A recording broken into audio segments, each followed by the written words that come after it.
Es evidentemente un lenguaje distinto al del teatro y un lenguaje distinto al del cine también. Particularidades además de los tipos de comedia dentro de cada uno de esos lenguajes, ¿no? No sé si podría hablarte en general, pero sí puedo decirte que la comedia de Enchufe en particular es una comedia muy gestual, con historias muy cortas que tienen que resolverse en un tiempo muy rápido, que tienen en cierto modo, desde el punto de vista de la textualidad, que ser como muy explícitas, en el sentido de directas, de rápidas, ¿no es cierto? La combinación de imagen con texto tiene que ser muy sorpresiva, tiene que resolver las cosas con mucha velocidad, tiene que resolver las cosas con una creatividad muy particular, porque necesita en un tiempo muy corto alcanzar el nudo, el punto crítico del hecho comedia, ¿no?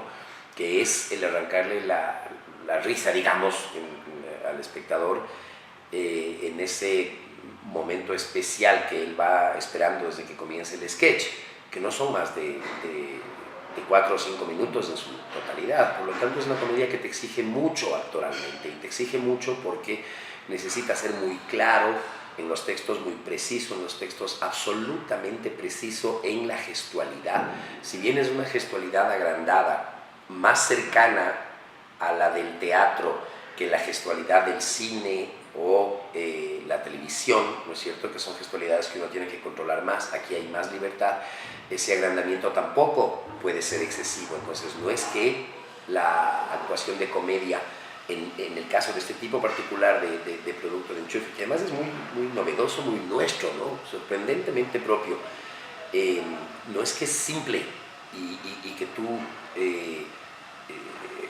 lo único que haces es exagerar, no, tienes que tener un nivel de control en tu gestualidad, en los tiempos, en los ritmos, que permita que esto se resuelva en los niveles de síntesis, que vendría a ser de alguna manera como la particularidad de este lenguaje cómico.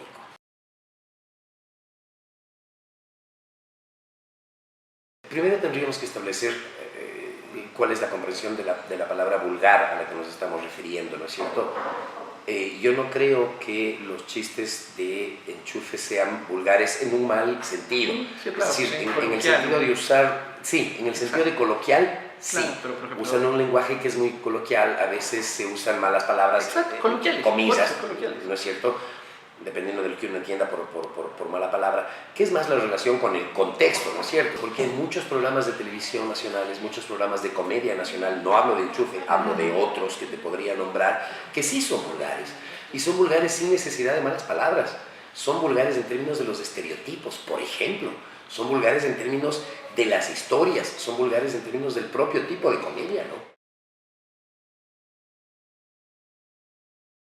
Yo creo que sí, y yo creo que una de las cosas que ha logrado Enchufe, por el producto del que estamos hablando en particular, o más bien dicho, por el contexto en el que estamos hablando, yo creo que Enchufe lo ha logrado. Es decir, si hay algo que Enchufe ha posicionado en este país, es la discusión de los temas morales, la discusión de la doble moral, de la triple moral, pero también la posibilidad de abrir el diálogo generacional, y abierto el diálogo generacional con mucha inteligencia, porque es un producto que lo pueden ver tanto jóvenes, adolescentes como adultos. Yo no creería que lo deban ver niños, pero ese ya no es un tema de Enchufe, sino es un tema del control parental, ¿no es cierto?, ¿no?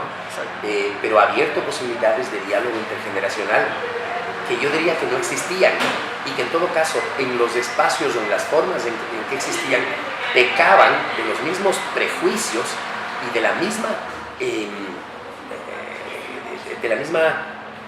voluntad de los padres de sostener y de afirmar los prejuicios en la construcción de las relaciones sociales, para sostener el distanciamiento de clase y para sostener el distanciamiento respecto de la diversidad sexual, del discurso de género, que aún en muchos sectores es tabú, absolutamente tabú. Hacer reír, sino en provocar un lenguaje cuyas distintas dimensiones, la de la cámara, la del actor, la del diálogo, se conjuguen para producir un efecto cómico. Estamos hablando de efectos cómicos, no de voluntad o de necesidad de hacer reír. Aquellos productos que caen en la vulgaridad, porque caen en el estereotipo, porque insultan, porque agreden, porque sobredimensionan antivalores, son los que pretenden hacer reír mediante el chiste, mediante la burla, mediante el prejuicio. Cuando tú logras un tipo de lenguaje lo suficientemente inteligente en la conexión del valor de la cámara, de la actuación, del texto, y cuentas una historia, produces un efecto cómico que es distinto a una voluntad de arrancar una risa mediante la exposición o el sobredimensionamiento de un antivalor. Aquí no tratamos antivalores, porque no los consideramos antivalores, por lo tanto hay una proyección muy superior de discurso, ¿no? Yo honestamente espero y creo que lo que se está haciendo en este espacio de Enchufe es algo que ha renovado la comedia en el país, y no solo en el país, yo creería que también a nivel regional. Hacer comedia no es fácil, y hacer comedia en el Ecuador no es fácil, hacer audiovisual en el Ecuador no es fácil, hacer teatro, hacer cine en el Ecuador no es fácil. Y creo que este proyecto no solo ha renovado desde el punto de vista del lenguaje, desde el punto de vista de la apertura hacia los temas, desde el punto de vista de una renovación del discurso frente a los valores. Creo que este producto es una renovación en cuanto al sentido empresarial también, ¿no? A la iniciativa que ha significado que un grupo de estudiantes de cine hayan encontrado una vena, un camino absolutamente renovador respecto de los lenguajes tradicionales de la televisión, del cine, etc. Eso es absolutamente encomiable, y es un ejemplo que este rato en el Ecuador un montón de gente está siguiendo, ¿no? Un montón de gente ha entrado a partir de la conexión que hizo Enchufe mediante el tema del audiovisual en ese mismo formato, y son empresas enormes. De hecho, los propios canales de televisión este rato están en una crisis, porque están empezando a ver que este es un lenguaje mucho más poderoso y un ejercicio empresarial mucho más poderoso, que además no está ligado al gran capital por ninguna parte. Aquí hay un actor al que yo valoro mucho en este país, que es David Reynoso, por ejemplo. Yo considero que es un gran actor, que es un gran caracterizador, y considero que sus primeras incursiones en la televisión eran realmente magistrales. Pero hacia dónde derivó, en muchos de los casos, derivó efectivamente hacia la necesidad de vender y hacia la necesidad de lograr una risa fácil, ¿no? Y ese es un condicionamiento del sistema, un condicionamiento de los propios medios de comunicación, que manejan ellos mismos una doble moral. Hay cómicos maravillosos, como el propio Carlos Michelena, por ejemplo, ¿no? Es un tipo extraordinario y que trabaja absolutamente alejado de los estereotipos, pero que trabaja más bien lo propio, lo costumbrista, casi diría de alguna manera lo folclórico, dándole el valor que esos espacios, estas referencias y esos contextos culturales realmente tienen. Es decir, hay un proceso de investigación que en esos programas de espantosos de la televisión nacional que todavía siguen no existe, porque ahí hay cero investigación. La comedia profunda tiene investigación y busca sus orígenes en la esencia cultural de los pueblos. Eso no ocurre con la gran comedia que se hace aquí en televisión.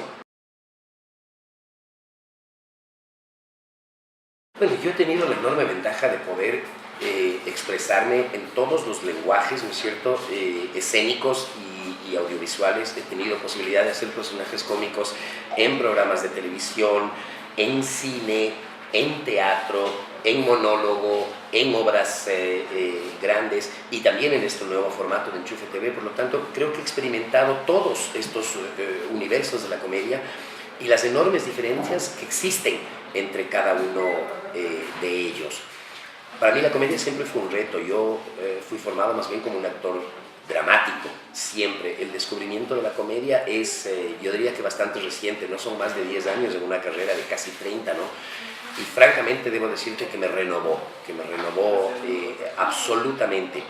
El drama es un lenguaje, la tragedia es un lenguaje, la comedia es otro lenguaje, pero yo te diría que el más difícil en términos de la necesidad de buscar un equilibrio por el cual tú te controles y no te permitas ir justamente hacia el estereotipo, hacia la vulgar, etc., es como un ejercicio actoral de la mayor complejidad. Yo te diría que es incluso más difícil que lograr extremos equilibrados de llanto, de tristeza, de dolor, de lograr estos extremos equilibrados de la comedia que no vulgariza. Así que para mí ha sido una experiencia fascinante la que yo he podido adquirir en los distintos escenarios de la comedia, pero particularmente en este, porque en este es donde más fácilmente yo habría podido efectivamente quebrar mis límites como actor y lanzarme exclusivamente ni siquiera en la interpretación de personajes, sino de estereotipos, y no lo he hecho.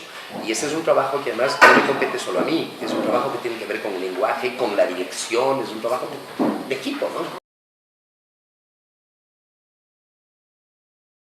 Yo creo que la censura es lo peor que le puede pasar a una sociedad, salvo cuando hablamos de la autocensura, pues, ¿no es cierto? Es decir, la condición moral del hombre